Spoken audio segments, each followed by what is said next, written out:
आपदा का मतलब अचानक घटी हुई घटना या बिना बताए हुए कोई घटना घटी होती है, अकस्मात अचानक, वो क्या घटना कहलाएगी? आपदा। बाबू आपदा दो तरह के होते हैं। आपदा कितने प्रकार के होंगे? दो प्रकार के। एक प्राकृतिक आपदा होगा, एक मानव निर्मित आपदा होगा। अब प्राकृतिक आपदा किसे कहेंगे, मानव निर्मित आपदा किसे कहेंगे, इसको समझने का प्रयास कीजिएगा। प्राकृतिक मतलब होता है नेचर, यानी स्वतः।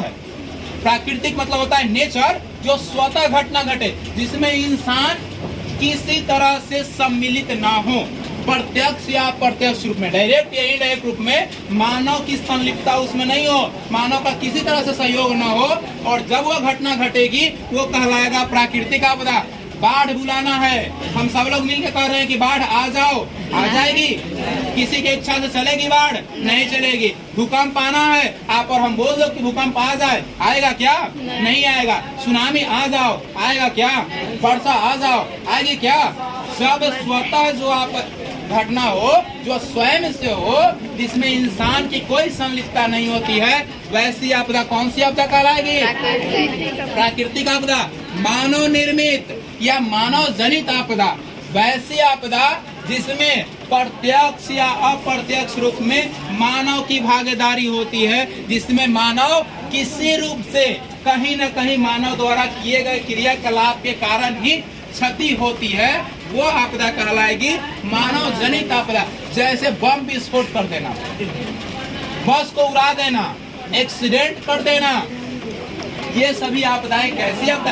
आग लगा देना, ये कैसी आपदाएं हो जाएगी? मानव जनित आपदा हो जाएगी। इसमें कहीं न कहीं किसी मनुष्य की संलिप्तता जरूर है, मनुष्य का जरूर इसमें सहयोग रहा हो, जिसके कारण जो घटना घटती है वो कहलाता है मानव जनित आपदा। जैसे प्राकृतिक आपदा में बाढ़, भूकंप, सुनामी, ज्वालामुखी, वर्षा, अत्यधिक वर्षा, ये सभी कैसे आपदा आ जाएंगे? प्राकृतिक आपदा। अब देखिए आपदा चैप्टर में आपको यही पढ़ना होता है कि वो आपदा आती कैसी है, रोक कैसे सकते हैं, अगर वो आपदा आ गई तो उसका प्रबंधन कैसे करेंगे, ये इतना पढ़ना है बाबू। आपदा कौन कौन कैटेगरी में आती है, कौन आपदा प्राकृतिक में है, कौन आपदा आपके मानव जनित आपदा में आती है, और कौन सी आपदा कैसे होती है, उस आपदा को रोक सकते हैं या नहीं रोक सकते हैं, उसके प्रभावों को कैसे कम कर सकते हैं, अगर उस आपदा में कोई फंस जाए तो उसको निकाल कैसे सकते हैं, यही आपके ये आपदा चैप्टर में पढ़ना है। एक है आपदा के बारे में और दूसरा आपदा प्रबंधन के बारे में। प्रबंधन मतलब होता है बचाओ, बचाओ कैसे उसको बचा सकते हैं। तो पहले आपदा होगी तब तो बचाएंगे, या फिर आपदा की जानकारी पहले हो जाए। जैसे आज इतनी आधुनिक तकनीकी आ चुकी है कि वर्षा होने से पहले ही मौसम विभाग का शेड्यूल जारी हो जाता है, इस जिले में इतनी वर्षा होने वाली है, या यहाँ से चक्रवात उठने वाले हैं, इन तटों वाले लोग क्या कर दे, तट को खाली कर दे, और सरकार अपनी तमाम सुविधाओं को वहाँ पे SDRF हो या NDRF हो, जो आपदा बचाव राहत है, जो बल होते हैं, उनको वहाँ पे गठित कर देता है कि अगर कोई क्षति हो तो उस क्षति को तुरंत निवारण किया जाए। ये पहले ही पूर्वानुमान लग जाता है। ये क्यों लगता है? टेक्नोलॉजी के माध्यम से, जो हमारे रडार उपग्रह जो भी है वो बताते हैं कि ऐसी घटनाएं घटने वाली है, सरकार अलर्ट हो जाती है, लोग अपने बचाव के लिए तत्पर हो जाते हैं। लेकिन पहले के जमाने में तमाम चीजें नहीं थी, तो ज्यादातर लोगों को नुकसान होता था, गांव के गांव साफ हो जाते थे। जो जहाज, जो मछुआरे लोग क्या हैं, पानी में है, समुद्र में है, नदी में है, वो वहीं रह जाते थे, वो निकल नहीं पाते थे। अब तो पहले ही क्या किया जाता है, अल्टीमेटम जारी कर दिया जाता है, लोगों को बता दिया जाता है, देखो भाई आपका इस समय से इस समय तक आने वाली है, आप नदी तट पे, समुद्र तट पे नहीं जाओ, इतना किलोमीटर के स्थान को खाली कर दो, जान तो बचेगी ना। तो पहले आइए हम लोग समझते हैं प्राकृतिक आपदा।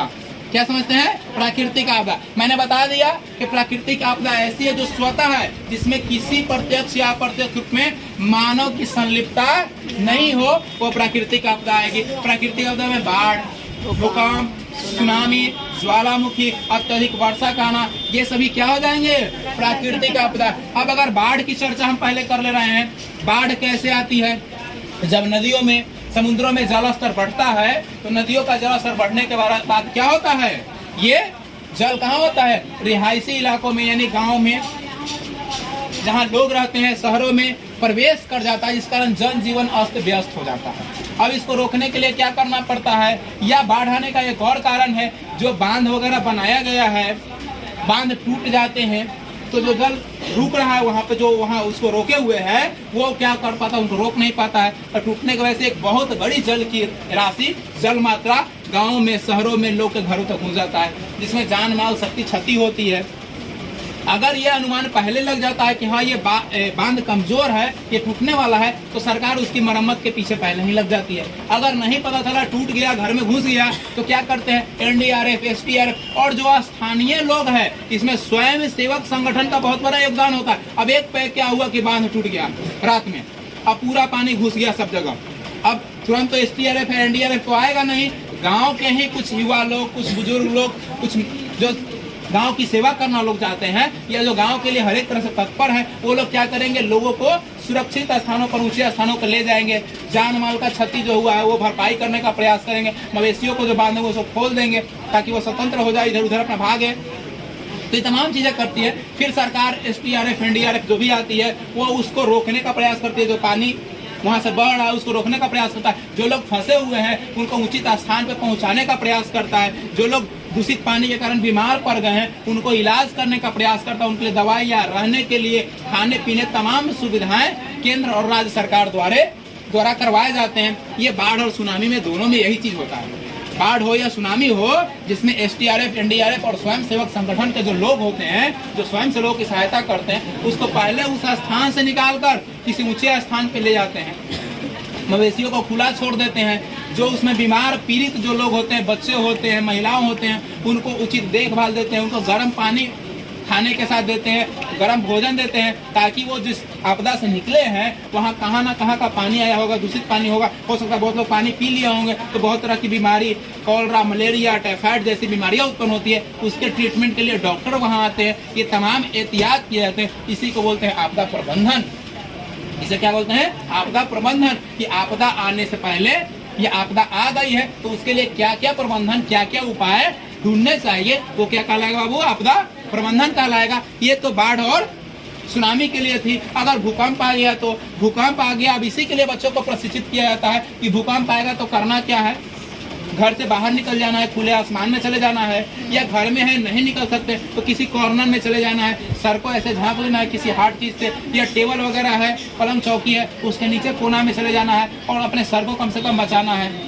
अगर आप निकलने में सक्षम है तो घर से बाहर खुले आसमान में निकल जाना है। पेड़ पौधे के नीचे भी नहीं रहना है, तो पता चला पेड़ पौधा देह पे आ गया है ना। तो ये सब क्या है? आपदा की स्थिति में सबसे पहला ट्रीटमेंट है खुद को बचाना। अगर मान लिया कोई बिल्डिंग गिर गया, भूकंप में कोई बिल्डिंग गिर गया, उसमें लोग फंस गए, तो पहले तो स्वयं सेवक संगठन ही लोग आते हैं, यानी गांव अगल बगल के पड़ोसी अड़ोसी आते हैं और उसको वहां से निकालने का प्रयास करते हैं, बचाने का प्रयास करते हैं, और उनको निकालने के बाद हॉस्पिटलाइज करते हैं। उनको जो भी जरूरत की चीज होती है हॉस्पिटल में मुहैया करवाया जाता है। पहले ही पता अनुमान लग गया कि भूकंप आने वाली है, ऐसे कोई सूचना मिल गई गवर्नमेंट द्वारा, वैज्ञानिकों के द्वारा, तो पहले ही वहाँ के जगह को खाली करवा दिया जाता है। ऐसे जनरली भूकंप की सूचना पहले नहीं मिलती है। बाढ़ और सुनामी की मिलती है, भूकंप की सूचना पहले नहीं मिल पाती है। भूकंप कैसे आता है ये पहले मैंने आप लोगों को बताया है। बताया कि नहीं बताया है? बताया ना। तो ये सभी कारण हैं जिसका निवारण भी साथ में लेकर चलते हैं, उसी को बोलते हैं प्रबंधन। अब आग लग गया, मान लीजिए मानवजनित आपदा में कोई आग लगा दिया, कोई आग लगा दिया, तो आग लगा दिया तो पहले आपको ये नहीं पता चलना कि पानी ले ली बाल्टी में चल गई बुतावे। ऐसा नहीं करना है बाबू। ऐसा करिए तो पता चले कोहे में आप भी स्वाहा हो गए। क्योंकि वो आग कैसे लगी आप जानते हैं क्या? लाइन से आग लगा है, लाइट की वजह से, शॉर्ट सर्किट की वजह से, या कोई लगा दिया है। अब पता चला है कि लाइट से लगा पानी लेकर इसी फेंकते रहते, वैसी रह जाएगा, मुक्ति बन जाएगा, मुख्य दर्शन है ना। अब दूसरा कोई गया वो इसी रह गया है ना। तो इस तरह की स्थिति में पहले जब आग लगती है किसी गांव, घर, मोहल्ले में, तो आपको करना क्या है? पहले ये सुनिश्चित करना है कि आग लगी कैसे, आग लगी कैसे। या अगर नहीं आपको आइडिया मिल रहा है तो क्या कीजिए, अब हर गांव में अगल बगल में ट्रांसफार्मर है, ट्रांसफार्मर से जाके लाइट को कट कर देंगे, या किसी कारणवश उस घर का जो जहाँ से जम्पर है उस जम्पर को कट कर देंगे, वहाँ से लाइट बाधित कर देंगे, और तब बचाव कार्य में जाएंगे। अगर पता चला कि गए और उसी में रह गए, क्योंकि हमें पता नहीं है कि आग लगी है कैसे, उसका कारण क्या है। जब यह पता चला कि हाँ ये आग लगी है माचिस के माध्यम से, ये जनरली आग लगने का कारण है, इलेक्ट्रिसिटी इसमें कोई योगदान नहीं है, तब पानी उसमें फेंकेंगे। और कभी भी इलेक्ट्रिसिटी का आग पानी से नहीं बुझता है जब तक उसमें लाइट है। तो उसको धूल वगैरह से हम लोग बुझाने का प्रयास करते हैं। पहले लाइट को बाधित कर दीजिए और उसके बाद पानी से जैसे बुझाना है आप बुझाइए। तो पहले इसमें स्वयं सेवक संगठन के लोग ही काम करते हैं। उसके बाद भी जो होता है ये फायर ब्रिगेड वाले लोग आते हैं आपको बुझाने के लिए। पता चलेगा फायर ब्रिगेड का इंतजार कर रहे हैं, पूरा गांव स्वाहा हो गया है ना, एक ही बार पूरा गांव के भोज हो गया। तो ये सब चीजें नहीं होती है। पहले स्वयं सेवक संगठन ही पहले स्थान पे आते हैं, बाकी जो अगल बगल के गांव वाले हो गए, फायर ब्रिगेड हो गए, पुलिस प्रशासन हो गया, वो आते हैं। और आग लगने की स्थिति में जो आग लगा हुआ है व्यक्ति, उसको पहले क्या करना है, उसको फर्स्ट ट्रीटमेंट करना है। ये ना कि पूरा एकदम आग भर ले एक बाल्टी पानी लाके पहले देखना है उसको कैसे सिचुएशन में है, सिचुएशन के अनुसार उसको फर्स्ट ट्रीटमेंट देना है। पहले उसको क्या करना है, काले कपड़े से उसको क्या करना है, ढकना है। क्यों काले कपड़े से ढकते हैं बाबू? क्योंकि काला कपड़ा उष्मा का अत्यधिक सुचालक है। एक पे किसी को आग लगा हुआ पूरा बॉडी में तो जलन है, और एक पे ठंडा चीज दीजिएगा उसको बहुत ज्यादा क्षति होगा। आराम शुरू में लगेगा लेकिन बहुत ज्यादा क्षति होगा। तो इसलिए उसके टेम्परेचर को कम करने के लिए क्या करते हैं,